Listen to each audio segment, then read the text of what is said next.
up, everybody? It's your boy the Kryptonian saying here, bringing you a review for One Piece chapter 604. And I want to start at the ending because this is one of those moments where, again, you guys, you've been with me for 603 chapters now, going into 604. So, you know, Luffy isn't really a character I care a lot for. I like to watch his growth as a leader because I find it fascinating, the fact that he's a fucking idiot, and yet people want to help him. I think it's really cool just to chart the way that he's grown, and we get this total Luffy moment, right, where the guy that sneaks onto his ship and his crew abandons him basically, and he's sitting there and he's like, "Yeah, that thing down there is called the Kraken." And I was like, wait a second, I've heard that before, like somewhere in mythology. And so, you know, right away I'm automatically geeking out because I'm like, oh shit, Oda's doing more than mythology, man. I love that, man. If you guys remember Skypiea and all that, when I see Oda incorporate just different things I have familiarity with, I just lose, I lose my shit, right? And so Luffy, he's cracking his knuckles and he says, yeah, I got a really good idea. Let's go tame it. And I'm like, two problems with that, Luffy. One, how are you going to tame it? And you got the devil fruit. You know, like that's the thing that kind of makes me go, you got the devil fruit. If you go into the water, good game is over, right? Like that's it. And then the other thing is you can't just punch a hole through the bubble. That was one of the reasons why Usopp and Chopper are having to knock the hell out of you and Zoro, because you're like, yeah, that's a school of fish. I think I'm going to go take him out my Gum Gum Gatling. And this is what's really interesting about this, right?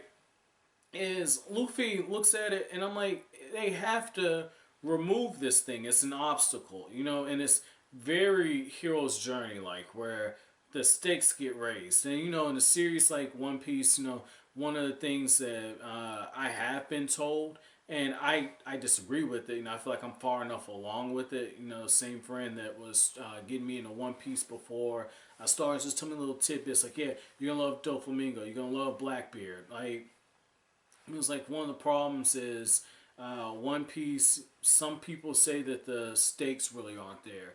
And it's because Luffy always, you know, one-shots whoever he fights against. And I kind of get it, but getting back to this though, because I don't agree with that part. But here's the thing, okay? This fits what Oda borrows from the hero's journey, Joseph Campbell stuff. And you guys have heard me talk about this before, where the hero gets into a situation, looks like everything's going, and then something unexpected comes. And right now, Luffy, his goal is, I want to go to Fishman Island. We're going to go to Fishman Island. Oh shit, we have this Kraken in the way.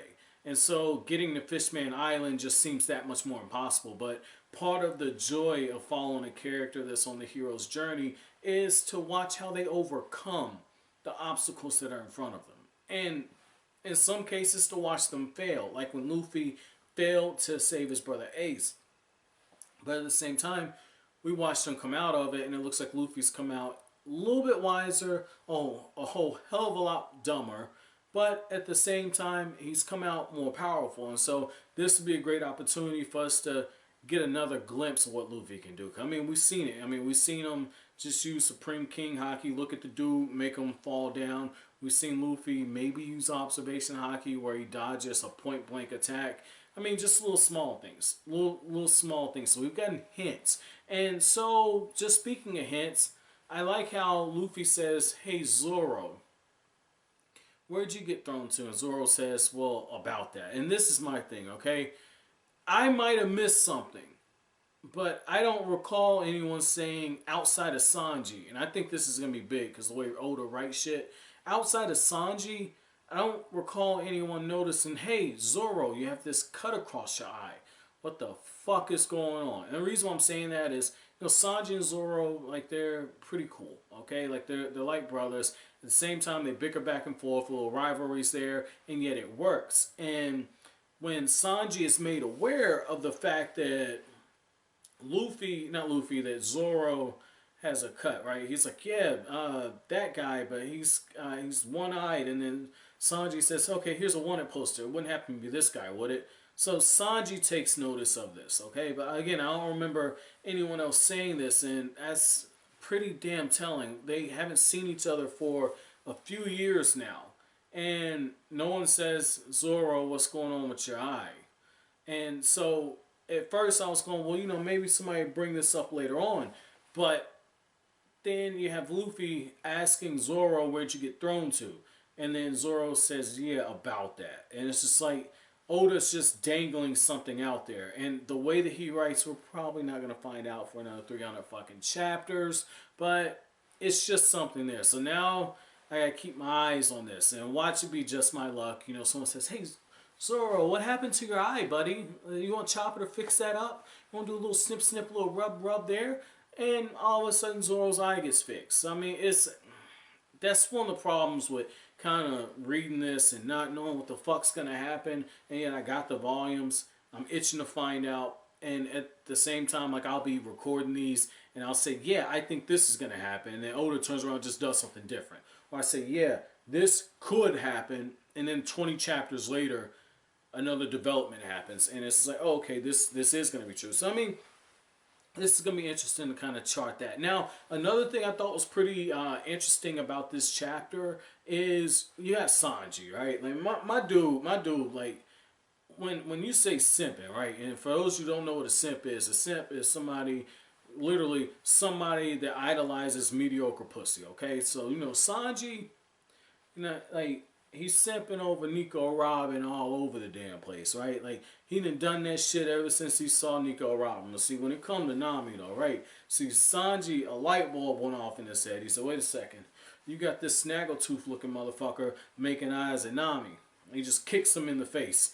And see, you gotta look at it, right? See, he didn't get the nosebleed over Nico Robin, right? He got the nosebleed over Nami. And it's because, like, he understands. Like, one's a freak of nature, and the other one is just, you know, God's gift to anime and manga and all this other shit. You know, like, I remember I was reading the SBS Corner, and see, they made Nami body pillows. This is about to get dark. I don't give a fuck. They made Nami body pillows.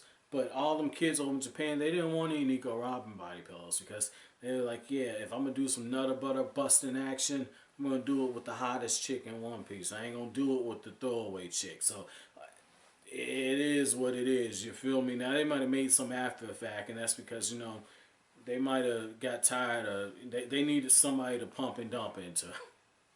Told you this shit's going to get dark, man. But yo, on some real shit, though. On some real shit, right? Oh my god, so Sanji. Now, I like the perverts, but goddamn, Oda, you gotta get this shit under control, dude. Like, my dude, like, he just see, like, a little bit of jiggle action and nosebleed, and he's getting ready to just pop out the ship and everything, and on some real shit. Like, Sanji's reminding me of that dude that's, like, fresh out the penitentiary, been staring at a wall, smelling grown men all over the damn place, and grabbing some hand lotion and jacking himself off and thinking about some chick that he banged 20 years ago or 5 years, however long he's been in there. And so when he gets out, he's got an eternal hard on for anybody that walks past that got half shape and some boobs. Like, that's how Sanji's acting. And I think it's humorous. And in a way, he was in jail. When you think about it, he was in jail. That was, like, if we could say personalized hell for people, that'd be Sanji's personalized hell where he went to. So I totally understand that. But at the same time, it's like, come on, Oda, you gotta scale this back a little bit. Now, going back a little further, I did think the whole interaction with Usopp was pretty interesting because when Usopp is saying, yeah, there's something at 6 o'clock. Like, as readers, we know. And that's one of the things I think Oda does a good job with, which is tension. And, you know, I get this question a lot, right? People ask me, what's so important about tension? What's so important about conflict? What's important about raising the stakes in the story? I don't understand, right? I get this shit on Facebook all the fucking time, man. Like, this shit all the time. I be talking this shit, man. So, you know, like, this is my thing, right? Like, when I talk, and I get this shit on the YouTube channel, too. You know, when I talk about raising stakes and tension and all this other shit, right? Like, here's my thing, okay? Tension is what's needed to tell a good story. Same with conflict. Even when we get down to just like the everyday regular shit, and then when we get to the melodrama stuff and stuff like this with One Piece, the tension in this scene is the fact that we know as readers that Luffy and his crew are being pursued by another pirate. And now that we know about how this special coating that Rayleigh put on his ship works, and they're so far underneath water that if anything happens, that's it for them. And as Nami's breaking down just all these different currents and everything, we know that this is some serious shit. And so here's what's interesting. When Usopp says there's something around 6 o'clock, I'm thinking, oh shit, somebody's going to think he's lying because Usopp just tells lies. And this tells you how much Usopp pulls shit out of his ass, right? I wasn't sure if he was lying, and I knew that there was another ship coming after him. It's just, I didn't know if it was a bait and switch or something. Like, so I was like, oh shit. And sure enough, they're looking, and they say, okay, they're trying to get on board. And that's when that sea cow that Luffy and Sanji just kicked all over the damn place. And this damn thing is acting like it's got PTSD. It sees Luffy, and all of a sudden it sees Sanji, and that sea cow realizes they ain't about that pirate life. Like, it turn tail, get the fuck out of there, pulls the ship that the Captain Snaggletooth, I can't remember his name, starts with a C, but he pulls the ship and leaves the captain on there, and he's just like, yeah, just mow them down. And his whole thing before was he wanted to take the heads of the Straw Hats because that's how you can make his name in the New World. I mean, it makes sense, man. Like, if you're trying to make a name for yourself, you go for the biggest bad dude out there, and even if you fall short, like, hey, at least you get known for having a nice set of balls. So I thought that was pretty interesting that Oda did decide to kind of go that route, but then here's in classic comedy fashion. And I was expecting like Sanji to whip out the hockey and Zoro to rip it out, and Nico Robin go make some sandwiches, and Chopper to go get some more blood fusions for Sanji, which is pretty funny, by the way. I was expecting that shit, right? Like, nah. Dude ends up being fodder, and Luffy, ties this dude up, and it's just, playing games with him, and the guy's just thinking, he's like, man, I'm outnumbered 9-1. I can't believe this. And it's just like, okay, they got fodder on their ship. Like, when are we going to see that Straw Hat greatness, man?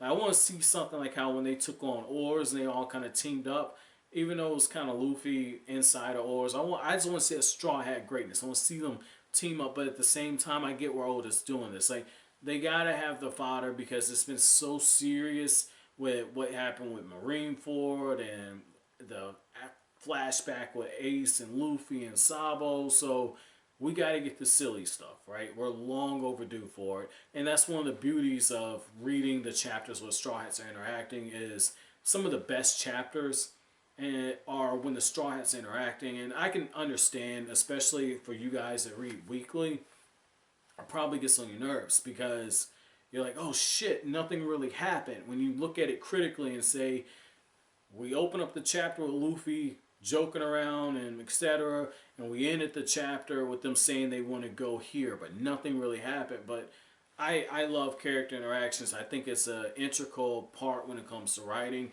and I think with character interactions, I think what makes reading the Straw Hats in One Piece so special is the fact that they all have their different personalities. They all play off each other. You can interchange the slapstick humor, which is really, really good. I think Oda does a really good job of having, Nami and Sanji have the hothead, have Zoro be the idiot, have Luffy be the idiot, Franky be the idiot. Like, they can interchange the roles. I think it's really good. And so when you have, like, Nami giving the explanation and everything, and all the guys kind of tune out and they got the meathead syndrome, it was funny.